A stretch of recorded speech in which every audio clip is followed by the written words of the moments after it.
চরণের গন্ধ যদি এত সুন্দর হয়, না জানি ভগবান কত সুন্দর হবে। কি তার নাম? নারায়ণ, কৃষ্ণ, মধুসূদন। আচ্ছা, তার নাম নারায়ণ, হরি, মধুসূদন, এত সুন্দর নাম। যদি তার নাম এত সুন্দর হয়, না জানি তিনি কত সুন্দর হবে। কি করে যাব, কেমন করে যাব? তার কাছে যাব, এক্ষুনি যেতে ইচ্ছে করছে। পিতা, তার কাছে যাওয়ার ব্যবস্থা বলে দিন, তার কাছে কি করে যাওয়া যায়? ভগবত নাম গাইতে গাইতে তার কাছে যেতে হয়।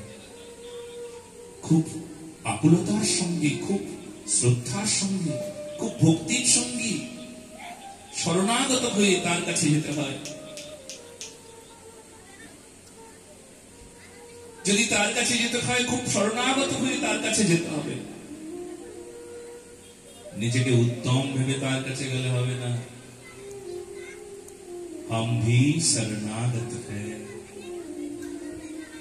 আমিও শরণাগত, কৃপা করো তো জানি।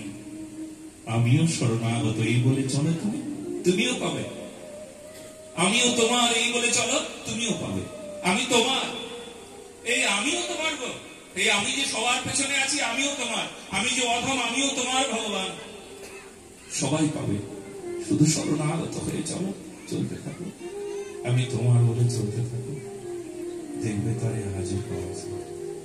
हम भी शरणागत है। দুটো হাত উপরে তুলে করতালির সেবার সাথে চলো আমরা শরণাগত, এই বলে চলো আমরা সকলে মিলে চতুষ্ষণের সঙ্গে আমরাও চলতে থাকি বৈকুণ্ঠ লোকে।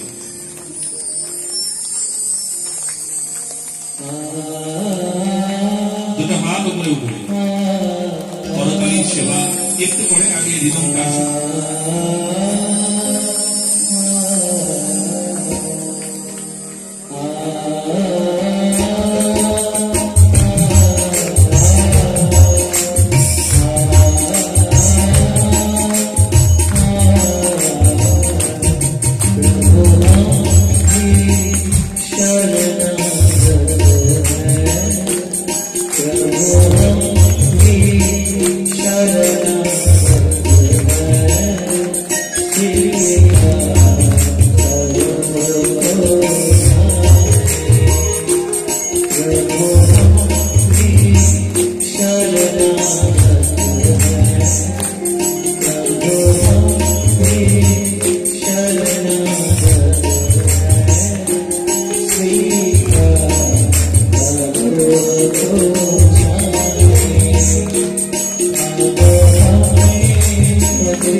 নিবেদন এটাই,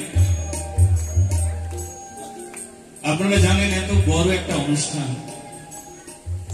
ভাগবত সপ্তাহের মতন এমন সপ্তাহ, আপনারা যে যেখানেই থাকেন এখানে সবাই এসেছেন, সবার কাছে অনুরোধ নিবেদন এটাই যে আপনারা এই ভাগবত সপ্তাহের সঙ্গে যুক্ত হবেন, শরীক হবেন, সেবক হবেন। কি করে? যার যেমন সামর্থ্য অনুযায়ী আপনারা এখানে কমিটি আছে, এটি পাশে অফিস ঘর বানিয়েছেন, আপনাদের সামর্থ্য অনুযায়ী সেবা ওখানে করবেন, নাম লিখিয়ে আপনাদের যেমন সামর্থ্য সেরকম সামর্থ্য অনুযায়ী সেবা করবেন। কেন জানেন? কারণ এত বড় অনুষ্ঠান চালাতে গেলে আর্থিক সহযোগিতার বড় প্রয়োজন। নতুবা এমন সুন্দর প্যান্ডেল হবে কি করে? এত সুন্দর আওয়াজ কি করে হবে? এই দূর দূরান্ত থেকে যারা এসেছেন তাদের কোথায় পাওয়া যাবে? এত আনন্দ কোথায় পাওয়া যাবে?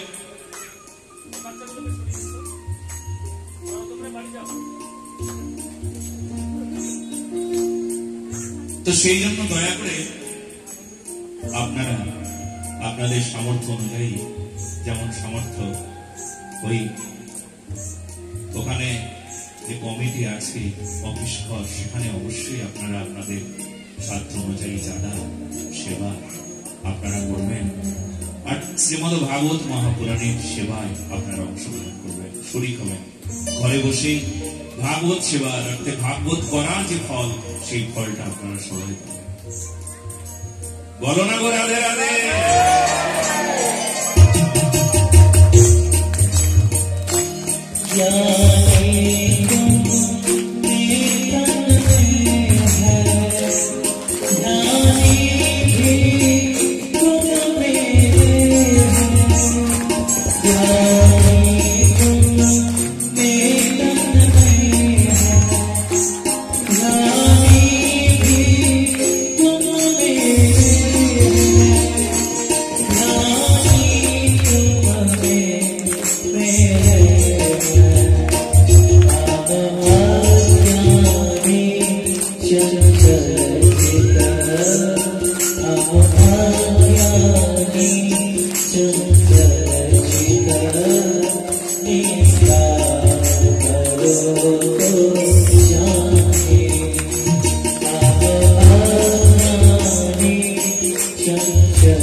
যদি অধম অযোগ্য, তবু আমায় একবার গ্রহণ করো।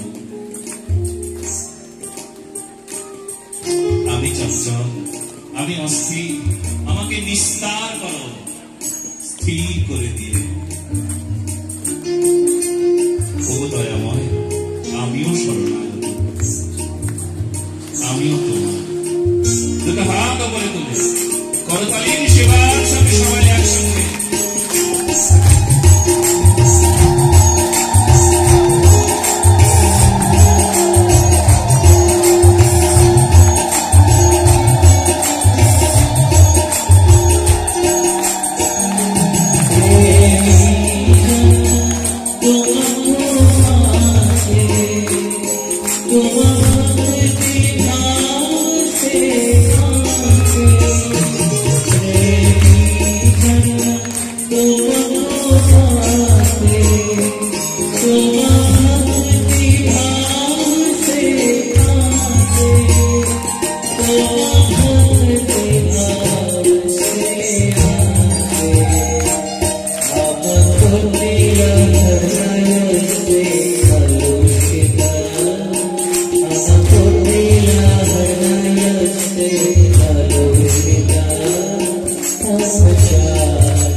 বৈকুণ্ঠের প্রথম দ্বার, দ্বিতীয় দ্বার, তৃতীয় দ্বার, চতুর্থ দ্বারে এসে পৌঁছলেন।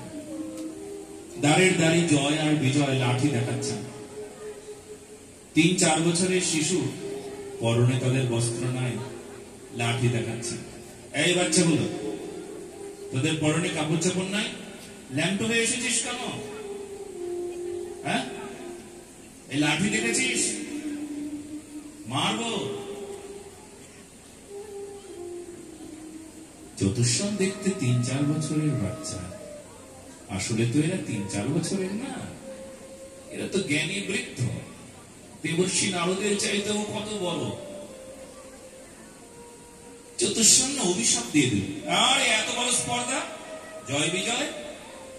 তোমরা বৈকুণ্ঠে থাকো, বৈকুণ্ঠে থাকলে নাকি কোনো কুণ্ঠা থাকে না, তোমাদের এত কুণ্ঠা? তোমাদের এই শুভবুদ্ধিটুকু নেই যে আত্মা যারা দর্শন করে তারা উপরের বস্ত্র দেখে না, আত্মা যারা দর্শন করে তারা পুরুষ দেখে না, প্রকৃতি দেখে না, আত্মা যারা দর্শন করে তারা মানুষ দেখে না, পশু দেখে না, আত্মাই দেখে, শুধু আত্মা, শুধু ভগবান দেখে, সর্বত্র ভগবান দেখে।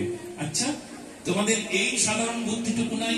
অভিশাপ দিলাম, জয় বিজয়, তোমরা অসুর হয়ে জন্ম নাও, মর্তে জন্ম নাও, অসুর হয়ে যাও।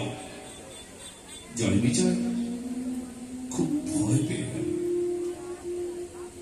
ভয় পেয়ে গিয়ে চতুষ্ষণের কাছে এসে বললেন, আপনারা কারা? 3-4 বছরের শিশু দেখতে আপনারা কারা? জয় বিজয়, আমরা ব্রহ্মার মানস পুত্র চতুষ্ষণ, ভগবানের অবতার। আমার নাম সনক, সনাতন, সনন্দয়, সনত কুমার। আপনারা 3-4 বছরের শিশুর মতন দেখতে কেন? সে এক কল্পে ব্রহ্মা আমাদেরকে বলছিলেন, পুত্রগণ, তোমরাও এক সময় বিবাহ করবে, তোমরাও এক সময় সৃষ্টি করবে। আমাদেরকে ধ্যান না দিলে কিন্তু একটা কথা ফসকে গেলে কিচ্ছু হবে না। শুধু একটু তিলক, ফলস তিলক লাগালে হবে না।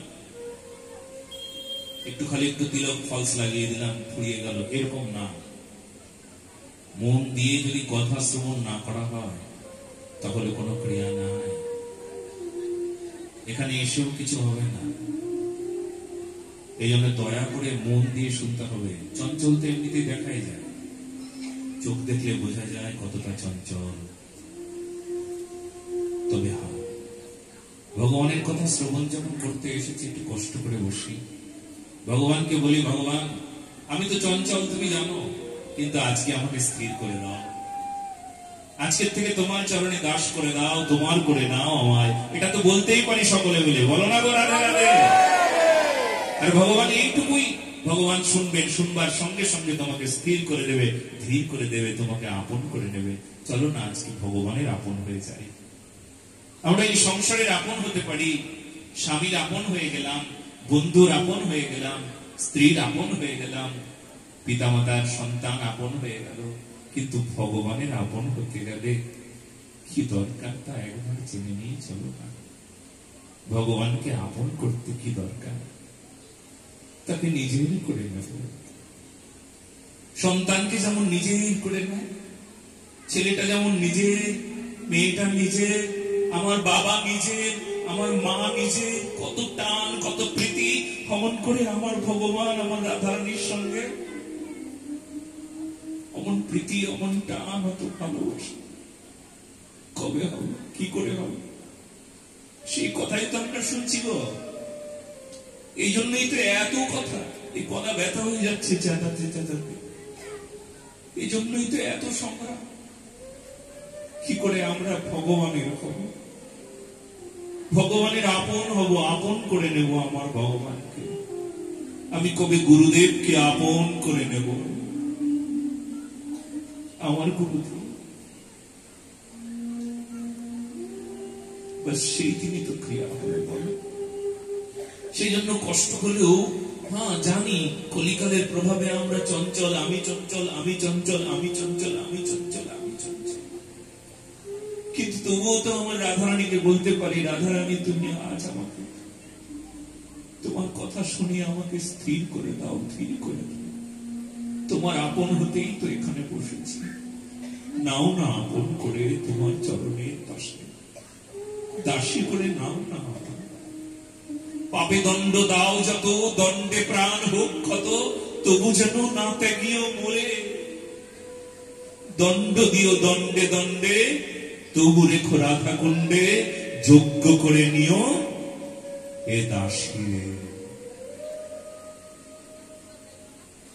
চলো সবাই মিলে বলব, আজকে তো বলবার সময় তো রাধারানীর সামনে। ভাগবত আর অন্য কিছু না, সাক্ষাৎ ভগবান, বাংময় বিগ্রহ। তো চলো না সকলে মিলে বলি, ভগবান তোমাকে আপন করবো আজ। এত বড় সামর্থ্য যদি না, কিন্তু তুমি আমায় আপন করে না। তোমার তো সব আপন করবার সামর্থ্য আছে, আমার অত যোগ্যতা নেই যে তোমাকে আপন করবো, অত বিরাটকে আপন করবো, অত প্রেমের প্রকাণ্ড মূর্তিকে আপন করব। এত যোগ্যতা যদিও আমার নাই, কিন্তু তোমার তো যোগ্যতা আছে, অধমকেও আপন করে নাও।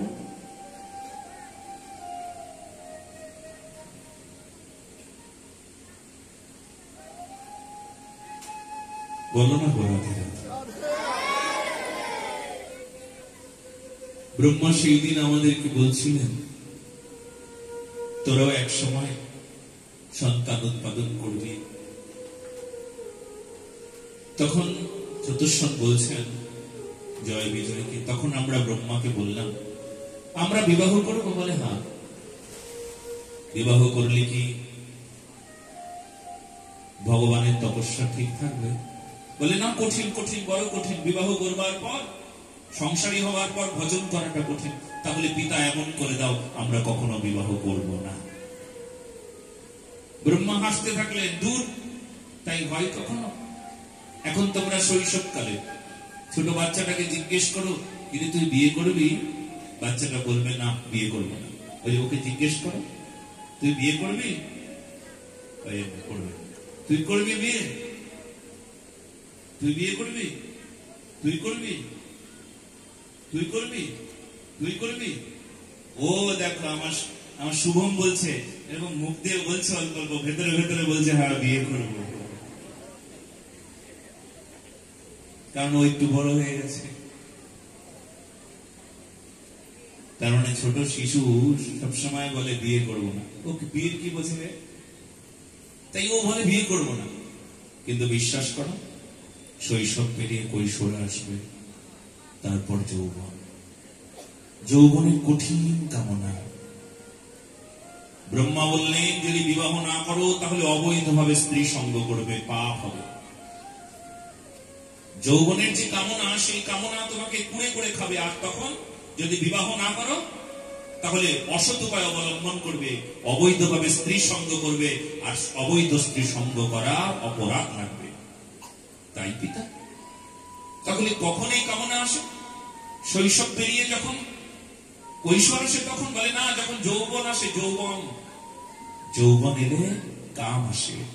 তাহলে পিতা এমন করে দাও, আমাদের শরীরে যেন কখনো কোনোদিন যৌবন না আসে। চিরকালে 3-4 বছরের শিশুই থাকবো। কারণ কামনা এলে যদি তোমার নাম নিতে না পারি, যদি কাম থাকে, যদি নাম না হয়, তাহলে কখনো যেন আমার শরীরে কাম না আসে। গুরুদেব এমন করে দাও, চিরকাল যেন তোমার নাম গাই, যেন কাম না আসে। ব্রহ্মা বললেন তাই হোক। এই চতুষ্ষণের জন্য এই আশীর্বাদ জারি হলো, কিন্তু আমাদের ক্ষেত্রে নাই। প্রতিটি মানুষ জানে শৈশব পেরিয়ে কৈশোর, যৌবন, বার্ধক্য, মৃত্যু, মৃত্যুর পর আবার জন্মই কাল চক্র। কাল চক্রকে রোধ করতে আপনি পারবেন না, আপনার ক্ষমতা নাই কাল চক্রকে রোধ করবেন। ক্ষমতা আছে, কাল চক্রকে রোধ করা যায় না। এই কালকে রোধ করবেন আপনি, সময়কে রোধ করবেন পারবেন আপনি? বার্ধক্যে রোধ করতে যে কখনো বুড়ো হব না আমি, কারোর ক্ষমতা নাই। এ কালকে রোধ করা যায় না। মৃত্যুকে রোধ করে দেবো, পারবে? ও কাল, মৃত্যু কাল অবশ্যই আসবে, কালকে রোধ করা যায় না। এই গরম পড়েছে, গরমের পর শীত পড়বে। আছে কেউ শীতকে হটিয়ে দেবে? আছে কেউ গরমকে হটিয়ে দেবে? তবে গরম বলো, শীত বলো, সবকিছু থেকে বাঁচার ব্যবস্থা করা যায়, কিন্তু শীত বা গরমকে হটিয়ে দেওয়া যায় না। যায়? একই রকম ভাবে শরীরে যৌবন থাকবে, কিন্তু যৌবন থেকে বাঁচার ব্যবস্থা করা যাবে।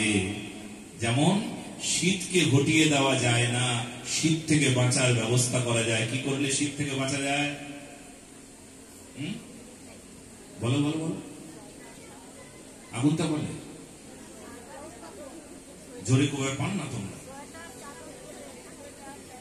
সোয়েটার, চাদর, কম্বল, হ্যাঁ, বড় বড় মাফলার, ব্ল্যাঙ্কেট। আচ্ছা, তো কিছুতেই শীতকে ভেতরে ঢুকতে দেব না, তাই তো?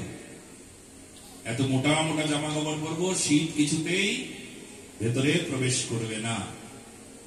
একই রকম কথা, যৌবন আসবে কিন্তু কামনা ভেতরে প্রবেশ করতে দেব না, এমন জামা পরে নেব। তাহলে কি জামার নাম কি? হরে কৃষ্ণ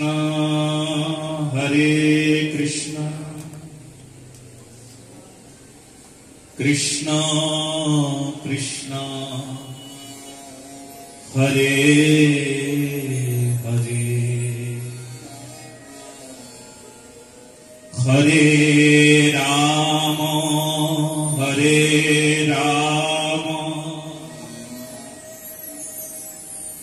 রাম রাম হরে হরে। তার মানে হরির নামের জামা, কিছুতেই কাম প্রবেশ করতে দেব না। যৌবন আসবে কিন্তু কাম আসতে দেব না। কি করে কাম আসবে না? যদি নাম হয় তবে কাম আসবে না, গ্যারান্টি। এই রে, গ্যারান্টি দেওয়ার পর একটা কথা আছে। অনেক লোক বলবে, মহারাজ আমি হরির নাম করি কিন্তু কাম গেল না। কামও আছে, নামও আছে, দুটোই করি একসঙ্গে। এদিকে লোভও আছে, এদিকে কাম, হরির নামও করি। এদিকে অন্যায় করি, আবার ন্যায়ের মন্ত্রটা হাতে রেখেছি। মুখেও ন্যায়ের মন্ত্র আছে, কিন্তু চরিত্রে অন্যায় করে যায়। মানে দুটোই করি, ন্যায় অন্যায়, মানে অন্যায় ন্যায়। অন্যায় তো কর্ম, আর ন্যায় মুখে। ন্যায় দেখানো হয়ে গেল না, কপটতা হয়ে গেল না, ওটা তো ছল হলো, প্রতারণা হলো।